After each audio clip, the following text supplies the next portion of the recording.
Hi guys, welcome back to Little Media.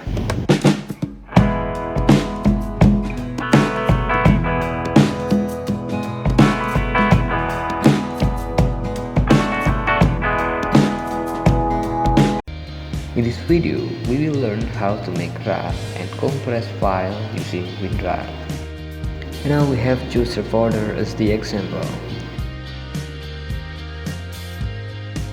which the size is 87.2 megabytes.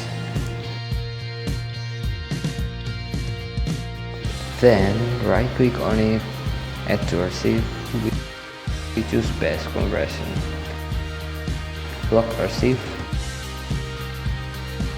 hit solid archive. If you want to put the password, just set password, then press OK.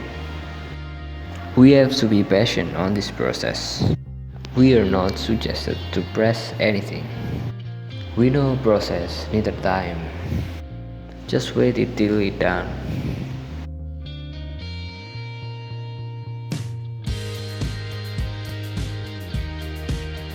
Well guys, we have got the right file here.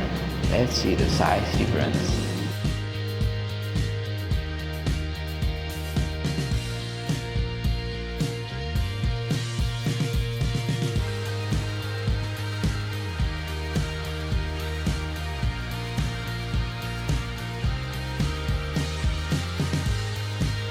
It's just a bit size reduction, but it's okay guys, we have successfully changed a folder into a file.